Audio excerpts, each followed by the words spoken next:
Water is life.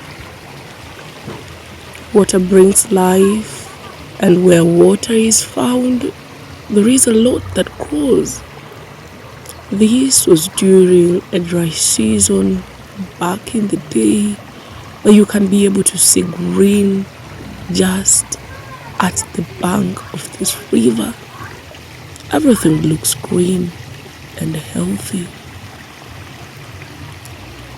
Today, it made me think about a verse that is Psalm 1, talking about blessed, those people who just are found in the counsel of the godly.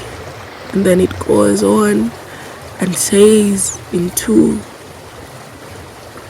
that those who keep the word of God,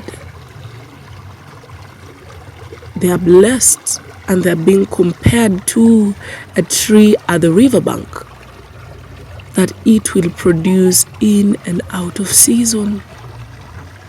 That being said, I want to be like that tree that is planted at the riverbanks, that I may be able to produce in and out of season, that as the river of the Lord flows, that I may be able to be found strong. Take heed.